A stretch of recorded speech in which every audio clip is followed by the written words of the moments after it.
They put my father in the ground on a Tuesday, and by Friday of that same week, my stepmother had already changed the locks on his house.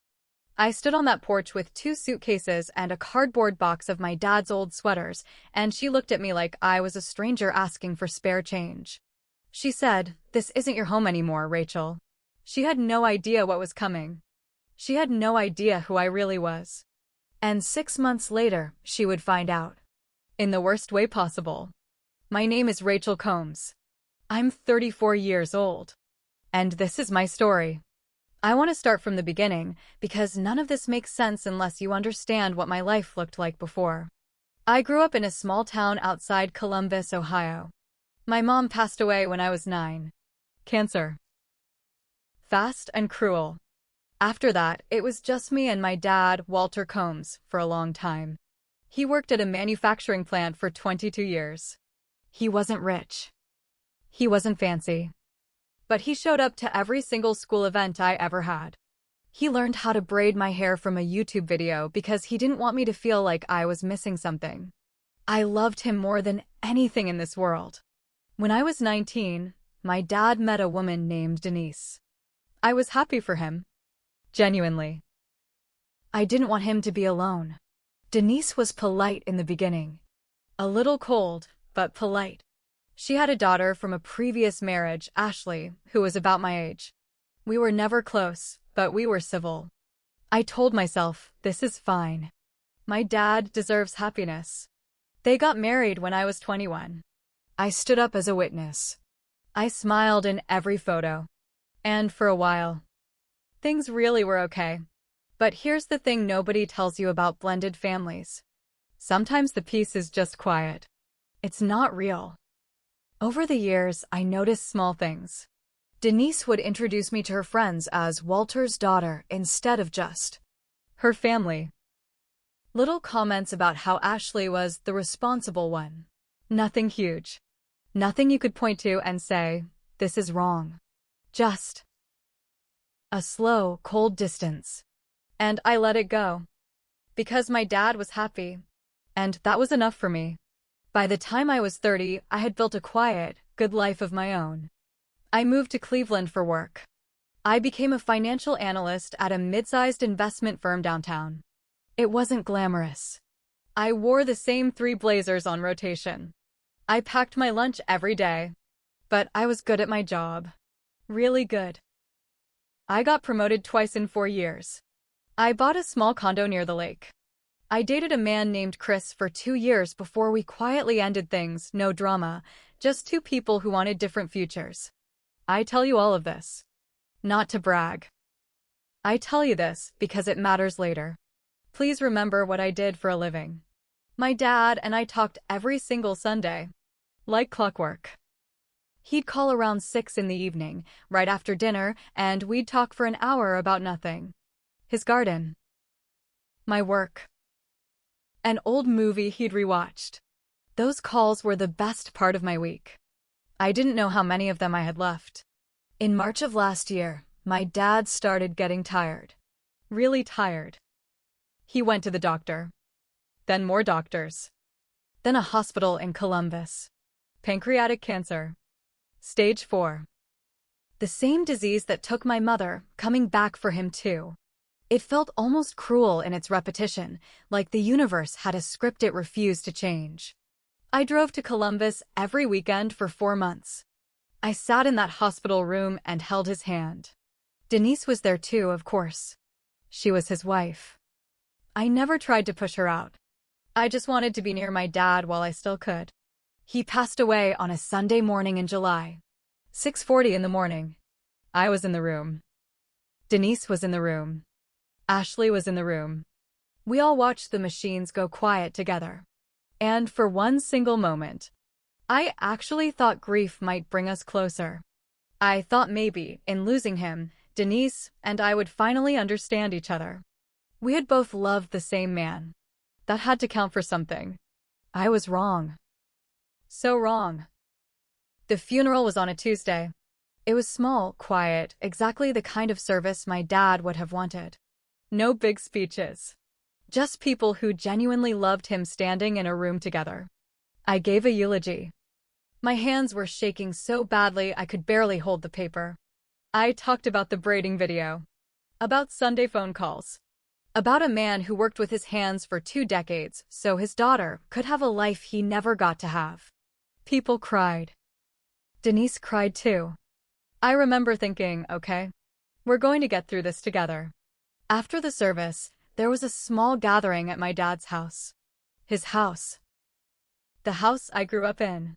The house where my mother's rose bushes still bloomed every spring because my dad refused to dig them up, even after 15 years.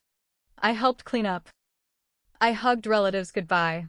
And then, around 8 that evening, when it was just me, Denise, and Ashley left in the kitchen, Denise turned to me and said something I will never forget. She said, "Rachel, we need to talk about the house." I said, "Okay. What about it?" She said, "I think it's best if you take your things this week. All of them. I want to start fresh." I actually laughed a little because I thought she was joking. My dad had been gone for 4 days. 4 days. I said, "Denise, I have a bedroom here. My mom's old jewelry box is in the attic. Can we talk about this later? Maybe next month?" And she looked at me with this flat, cold expression I had never seen from her before. Like a mask had finally come off. She said, "There is no later, Rachel. This is my house now. Walter left it to me. You're not a child anymore.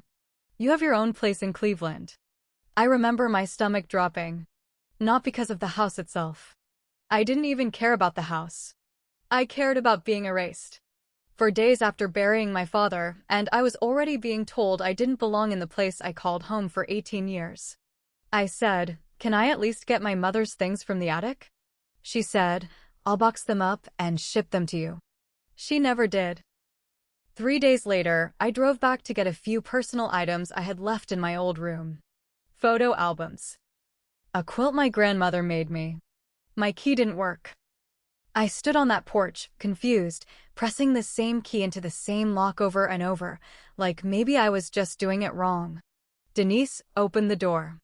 She looked at my 2 suitcases, because I had also planned to grab winter clothes I'd left there, and the small cardboard box under my arm, and she said, "This isn't your home anymore, Rachel." I said, "Denise, my dad just died. Can you please just let me get my things?" She said, "Ashley and I already went through the house. Anything that mattered, we kept safe. The rest is in the garage. Take what you need and don't come back without calling first." Ashley stood behind her, arms crossed, not saying a word. Not defending me. Not even looking uncomfortable. Just watching. I went to the garage. And there, sitting in the dust next to a lawnmower, were 3 plastic bins. My childhood photos. My mother's jewelry box, lid cracked, like it had been dropped. A few of my dad's old flannel shirts that still smelled like him, shoved in like garbage bags of donations for Goodwill. I stood in that garage and I cried harder than I had at the funeral. Because at the funeral, I was grieving my father. In that garage, I was grieving something else. I was grieving the idea that I still had a family at all. I didn't argue. I didn't scream. I want to be clear about that, because I know some of you are picturing a big blow-up. There wasn't one. I just quietly loaded the bins into my car. My hands were shaking so badly I dropped my keys twice in the driveway. Before I left, I turned around one more time. Denise was standing in the doorway, arms crossed, watching me like I was a stranger who had wandered onto her property. I said, "I hope you know how much he loved this house. He loved it because of the family that was in it, not because of the walls." She just said, "Drive safe, Rachel." And she shut the door. I want to be honest with you about what happened after that. Because this is the part nobody shows on social media. This is the part that isn't pretty. I drove back to Cleveland that night in silence. No radio. No podcast. Just me and the sound of my own breathing and 3 plastic bins in my trunk that represented my entire childhood. For the first 2 weeks, I barely functioned. I called in sick to work, which I never do. I sat in my condo and stared at the wall. I kept replaying that moment on the porch. "This isn't your home anymore, Rachel." Over and over. Like a song stuck on repeat that I couldn't turn off. I stopped answering calls from extended family. Partly because I didn't have the strength to explain what happened. Partly because a few relatives had already started taking Denise's side, saying things like, well, legally it is her house now, as if legality was the same thing as decency. I lost 11 pounds that month. I wasn't trying to. I just forgot to eat most days. My best friend Monica, who I'd known since college, started coming over every other day just to make sure I was still alive. She'd bring soup. She'd sit with me in silence. She never once told me to get over it or move on. She just stayed. One night, around week 3, I sat on my kitchen floor at 11 p.m., going through that cracked jewelry box from the garage.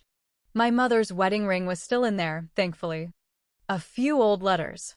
A photo of my parents from before I was born, young and laughing on a beach somewhere. And underneath all of it, I found something I had completely forgotten about. A folded piece of paper, yellowed at the edges. It was a letter my dad had written me for my 18th birthday. I had read it once, years ago, cried, and tucked it away, forgetting it even existed. In the letter, he wrote something that broke me open all over again. He said, "Rachel, you're the smartest person I know." Smarter than me, that's for sure. Whatever happens in this life, don't let anyone make you small. You weren't built small. I sat on that kitchen floor and I sobbed for an hour. But something shifted in me that night too. Something quiet. I stopped crying about what Denise had done to me. And I started thinking about who I actually was. Because here's the thing I hadn't told you yet. Here's the thing Denise never bothered to ask about in 11 years of being married to my father. She never once asked what I actually did for a living. Not really. She knew I worked in finance downtown. That was the extent of her curiosity about my career. She never asked what firm. She never asked what my role was. She never asked how a 29-year-old woman with no trust fund and no family money had bought a condo near the lake in one of the most expensive parts of Cleveland. She had no idea that I wasn't just a financial analyst. I was a senior estate and trust analyst. I had spent 6 years specializing in exactly one thing: probate law, estate planning, and trust administration. I worked with attorneys every single day. I understood wills. I understood how estates were structured. I understood, better than almost anyone she could have hired, exactly how these things worked. And my father. My father had known that too. About 4 weeks after the funeral, I got a call from a law office in Columbus. A man named Gerald Whitfield, my father's estate attorney. Someone I had actually met once, years earlier, when my dad had me come along, just to understand the paperwork, as he put it at the time. I hadn't thought much of that day. I thought it was just my dad being cautious, the way he was about everything. Mr. Whitfield asked if I could come in for a reading of the will. I told him Denise had already made it clear I wasn't welcome in Columbus. He said, gently, "Rachel, this appointment isn't with Denise. This one is just with you." I remember sitting in my car outside that office, my hands actually trembling on the steering wheel, not from sadness this time, but from something else. Something I didn't have a name for yet. Inside his office, Mr. Whitfield slid a folder across the desk. And he explained something to me that changed everything. My father, it turned out, had updated his estate plan 2 years earlier. Quietly.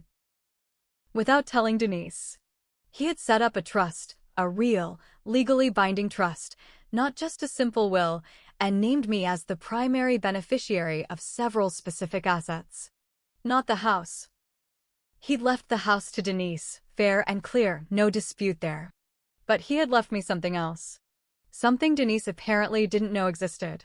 My father had a life insurance policy worth $240,000, with me listed as the sole beneficiary. He also owned a rental property on the east side of Columbus, a small duplex he'd bought 15 years earlier as an investment, something he'd quietly managed on the side without ever really talking about it much at family gatherings. That property, too, had been placed directly into a trust in my name. And the retirement account he'd built over 22 years at the plant? Split. Half to Denise, as his spouse. Half to me. I sat in that office and I actually asked Mr.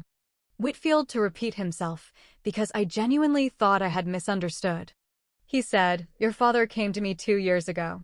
He told me, and I'm going to use his exact words, Rachel. He said, I love my wife, but I know my daughter. She'll take care of what I leave her the right way. I need to protect part of this for her, quietly, so there's no fighting after I'm gone." I cried in that office. Not from grief this time. From something closer to relief. My father had seen this coming. He had known, on some level, exactly what kind of person Denise might become once he was no longer there to soften her. And he had protected me anyway. Quietly. Without a single argument. Without me ever knowing. Here is where the story turns. Here is the part one no you've been waiting for. About 5 months after the funeral, I got a phone call. Not from Denise. From Ashley. Her voice was different than I remembered it. Smaller. She said, "Rachel, I need to talk to you about something. It's about my mom." Apparently, in the months after my father's death, Denise had made some decisions. Big ones.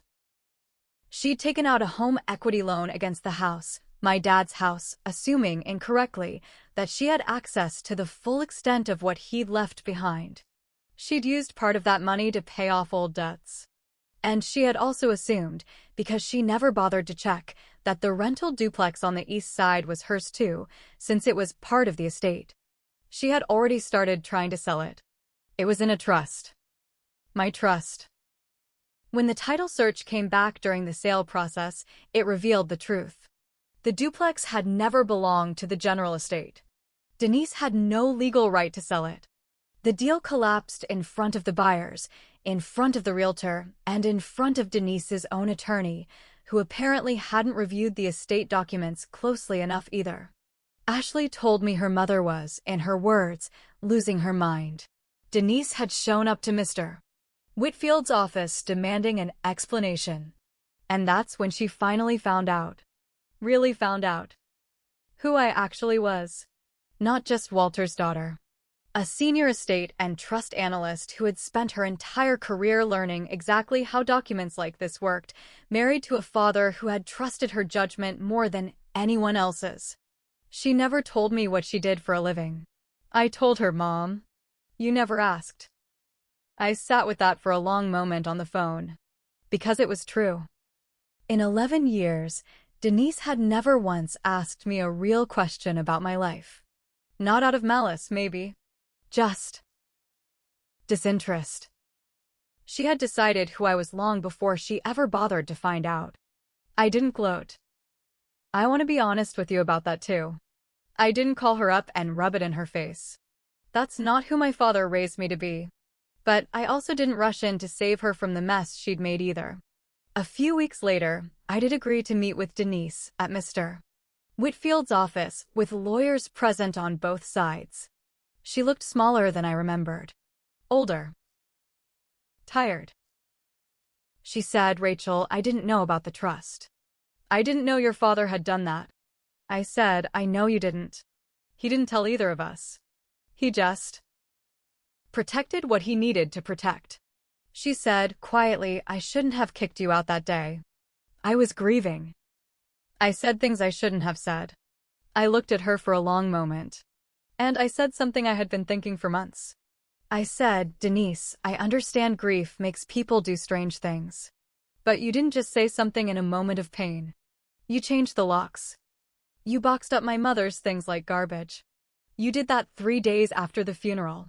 That wasn't grief. That was a decision." She didn't have a response to that. She just looked down at the table. I didn't fight her for more than what my father had already, carefully, deliberately given me. I didn't try to take the house. I didn't try to take her share of the retirement account. I let the trust do exactly what my father designed it to do. The duplex stayed mine. The life insurance stayed mine. And Denise kept the house and whatever peace she could find in it. But something had shifted permanently between us. She knew now. She knew exactly who I was. And she knew she could never make me small again. It's been almost a year now since my father passed away. I want to tell you honestly how things look today, because I think that matters more than the drama. I still live in Cleveland, in the same condo near the lake. I actually used part of the inheritance to pay it off completely. No more mortgage. That kind of security. It changes something in your chest. A weight you didn't even realize you were carrying, just gone. I kept the duplex my dad left me. I didn't sell it. I hired a property manager, and every month when the rent comes in, I think of him. Quietly. Not painfully anymore. Just warmly. I talk to Ashley occasionally. Not often, but sometimes. She reached out a few months ago, mostly to apologize for staying silent that day on the porch. I told her I forgave her. I meant it. She was grieving too, in her own complicated way, caught in the middle of something she didn't fully understand. Denise and I don't talk much. We're not enemies. We're just nothing, really. Two women who loved the same man and handled his death very differently. I sent her a card last Christmas. She didn't respond. And that's okay. I've made peace with that. I still call my dad's old number sometimes, just to hear his voicemail message. It hasn't been disconnected yet. I don't know why I do it. I think some part of me just needs to hear his voice say, "You've reached Walter, leave a message," one more time. Here's what I learned through all of this. Grief will show you exactly who someone really is. Not who you hoped they were. Not who they pretended to be for 11 years at holiday dinners. Who they actually are underneath it all, when there's nothing left to gain by being kind. I also learned that being underestimated isn't always a weakness. Sometimes it's protection. Denise spent 11 years not caring enough to ask who I really was. And in the end, that carelessness cost her more than she ever expected. I didn't set out to teach her a lesson. I never even raised my voice. My father did that, quietly, from beyond the grave, because he knew his family better than any of us gave him credit for. If there's one thing I want you to take from my story, it's this. You don't have to fight loudly to protect yourself. You don't have to scream, or slam doors, or seek revenge. Sometimes the most powerful thing you can do is stay calm. And let the truth reveal itself in its own time. My dad used to say, "The quiet ones usually win in the end, Rachel. They're just not in a hurry." I understand that now more than ever. So let me ask you something, because I really do want to know. If you were in my place, if you buried your father and 3 days later, the woman he loved handed you a cardboard box and told you that you didn't belong in your own childhood home anymore, what would you have done? Would you have fought back right there on the porch? Would you have walked away in silence, like I did? Or would you have done something else entirely? Tell me in the comments below. I read every single one. And thank you for sitting with me through this story. It means more than you know.